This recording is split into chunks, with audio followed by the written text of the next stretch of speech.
عائشة أم المؤمنين رضي الله عنها ده حديث وسط عائشة البيغمبر صلى الله عليه وسلم ده بيبي أن النبي صلى الله عليه وسلم أتي بصبي البيغمبر صلى الله عليه وسلم له ماشوم راوړی شو معنی دا چې صحابه کرامو له طریقو چې خپل ماشومان به البيغمبر صلى الله عليه وسلم راوړو کوم چې ونی پیدا شو فبال على ثوبه هغه ماشوم د البيغمبر صلى الله عليه وسلم په کپړو باندې میچاځي وکړ فدعا بما نوبه راوغتي فأتبعه إياه نو دا اوبه په حق ځي ونوستي په کوم ځای چې میچاځي لګېدلې ولمسلم او د امام مسلم په روایت کې داسې دي فأتبعه بوله دا اوبه راواغستې هم حق ځي ته ونوستي په کوم ځای چې د ماشوم میچاځي لګېدلې ولم يغسله او دا کپړې ویې نه وینځله ګوره د ماشوم میچاځي الک د ماشومې میچاځي جنۍ او د یو بالغ انسان میچاځي کاغه زنانه ده او کاغه نارینه ده دا یو دی په دې کې چې دا ټول پلیت دي د ماشوم الک دا میچاځي هم پلیت دي د ماشومې جنۍ دا میچاځي چې ماشوم ویم نو هغه ماشوم ویم کم یو د حدیث کې یو قید لګېدلی چې خوراک نه کوي یعنی کم الک چې پیس کی خوراک نه کوي د دې میچاځي هم پلیتې دي کومه جنۍ چې پیس کی او خوراک نه کوي د دې میچاځي پلیتې دي او بیا د هغې نه بره چې څوک دي خوراک چې کوي کاغه بالغ دی او کاغه ماشوم دی د دوی میچاځي پلیتې دي فرق په څه کې دی اوس یاد کا یعنی پلیتې خو دي هسې په دې څه دلیل دی چې دا ماشوم چې پیس کی او ډوډۍ نه خوري د دې میچاځي پلیتې دي همدا پیغمبر صلی الله علیه وسلم په اوبه ونوستې اوبه به ولې ونوستې پلیتې دي نو دا خو ثابته شوه چې میچاځي څه دي پلیتې دي کاغه د الک دي کاغه د جنۍ دي کاغه ډوډۍ خوري او که پی صرف څکي او کاغه بالغان دي میچاځي د ټولو پلیتې دي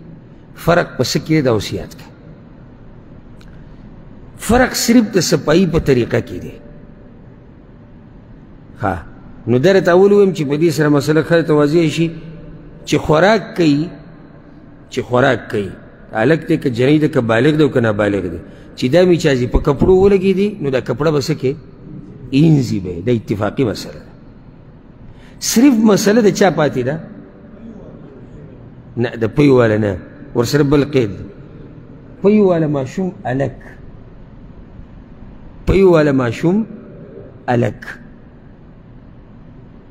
په دې مسله زما پوهېږي که بله طریقې ته ووایم که نه پوهېږم ما ته وایه موږ په پوه نه شو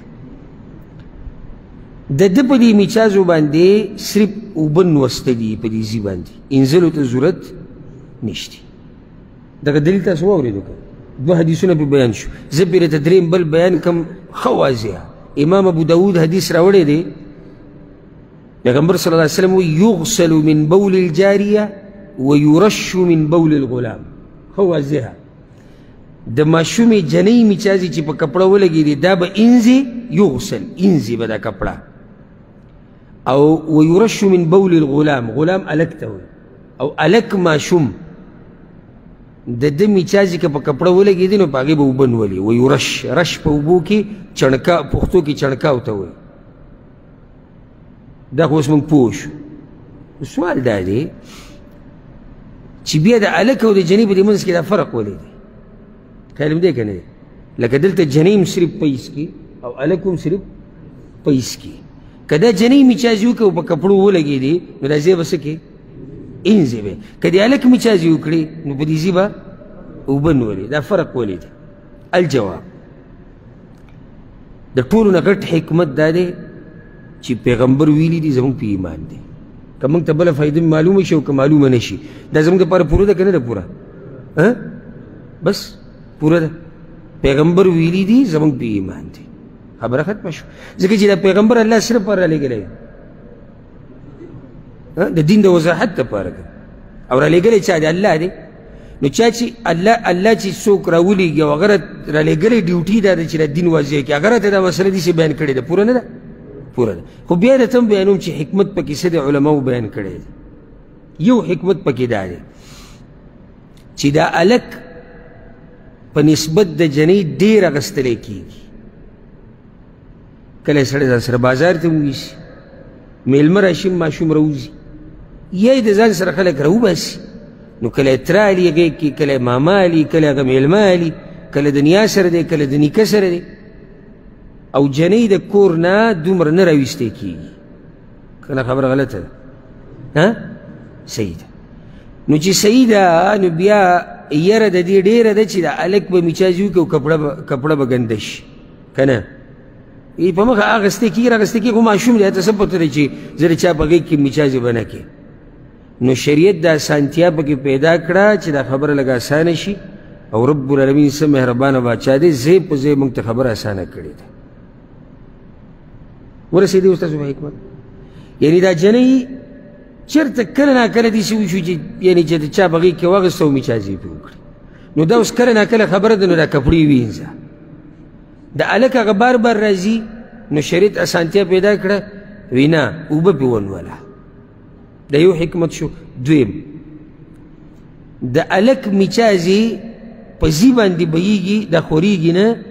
او د جنۍ ماشومې میچازي چې هغه وکړي نو هغه خورېږي په دې کپړه باندې نو هغه ځای ډېر رانیسي او د هلک دا میچازي ځای ډېر نه رانیسي داسې لکه نه ده دغه شان بعضو دا حکمت ذکر کړی چې د ماشومې جنۍ د میچازو نه بین ډېر ځي په نسبت د هلک ماشوم میچازي چې خو د هلک د میچازو دا مسله هم ګوره د هغه وخته پورې ده چې څو پورې پیس کې اوس دلته بله مسله ته بیان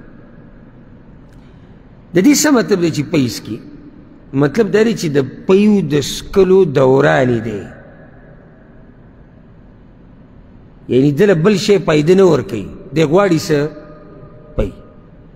اوس یو ماشوم بیمار دی او اکثر د زموږ د مشرانې ښځې چې خصوصا دي دوی سره د کورنۍ ټوټکې ډېري دله دا شی وخوټکه ورکول او دله دا شی ورکه او دله دغه ورکه نو دا ماشوم بیمار شو خېټه خرابه ده دا مور یې راولګېده څه دوایي راواغسته یا ګبین یې راواغسته او د ماشوم له خوله کې ورکو خوراک یې وکړو که ویې نه کړو ویې کو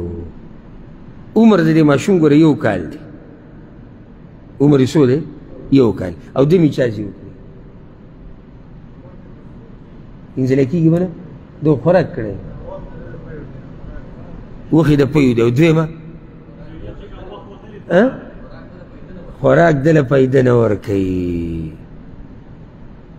که دې ټیم کې اوس څوک راولګي چې یاره ځم دې بټۍ ته او ښه داسې ډبلې روټۍ راوړم او دې ماشوم له ورکوو چې تکړه شي تکړه به شي ورسره بیمار به شي تکړه کېږي چېرته هم نه دی تکړه کېږي په څه باندې په پیو سره ښه د یو ماشوم 3 کاله عمر دی او پی وله ورکوي پی خوري یا سکي